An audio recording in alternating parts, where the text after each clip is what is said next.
روز اخیر رمضان است. امشب نماز تراویح نیست. چرا اینقدر غمگین هستم؟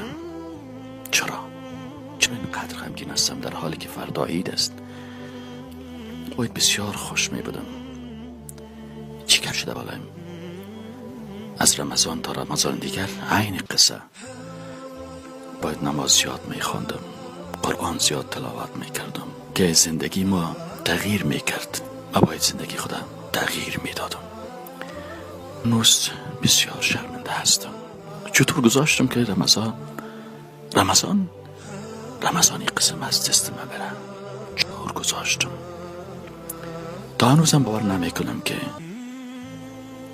چطور فرصت رمضان از دست دادم. این فرصت از دست دادم بدون اینکه تغییری در زندگیم بیاید.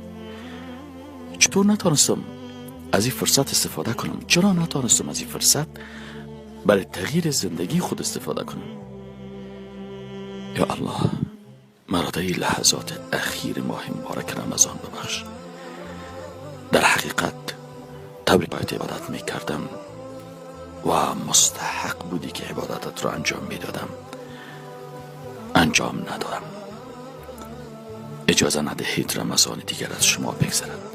استحوذ عليهم الشيطان فأنساهم ذكر الله أولئك حزب الشيطان